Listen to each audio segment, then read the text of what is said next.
ಇವತ್ತು ಮಲಪ್ರಭಾ ಸಹಕಾರಿ ಸಕ್ಕರೆ ಕಾರ್ಖಾನೆಯ ಒಂದು ಚುನಾವಣೆಯಲ್ಲಿ ಈ ಮಲಪ್ರಭಾ ಸಹಕಾರಿ ಸಕ್ಕರೆ ಕಾರ್ಖಾನೆಯ ಪುನಶ್ಚೇತನ ಪ್ಯಾನಲ್ ಅಂತ ನಾವು ಕಿತ್ತೂರು ಶಾಸಕರಾದಂಥ ಬಾಬಾ ಸಾಹೇಬ್ ಪಾಟೀಲ್ರು, ಅದೇ ರೀತಿ ಖಾನಾಪುರ ಶಾಸಕರಾದಂಥ ವಿಠ್ಠಲ್ ಹಲ್ಗೇಕರ್ ಅವರು, ಚನ್ರಾಜ್ ಅವರ ನೇತೃತ್ವದಲ್ಲಿ 15 ಜನರ ಪ್ಯಾನಲ್ ನಿಲ್ಲಿಸಿದ್ವಿ.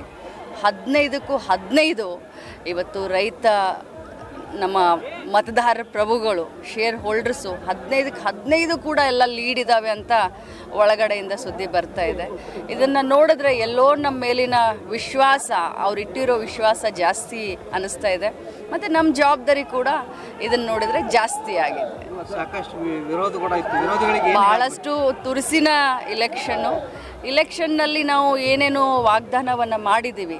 ನಮ್ಗೆ ಯಾರೂ ವಿರೋಧಿಗಳಿಲ್ಲ. ಇದು ಇಲೆಕ್ಷನ್, ಇದು ಸಹಜವಾಗಿ ಮಾತು ಪ್ರತಿ ಮಾತು ಇರುತ್ತೆ. ಬಟ್ ನಾವು ಅದನ್ನೆಲ್ಲ ತಲೆಯಲ್ಲಿ ಇಟ್ಕೊಳ್ಳೋದಿಲ್ಲ. ನಮ್ಮ ಗುರಿ ಒಂದೇ.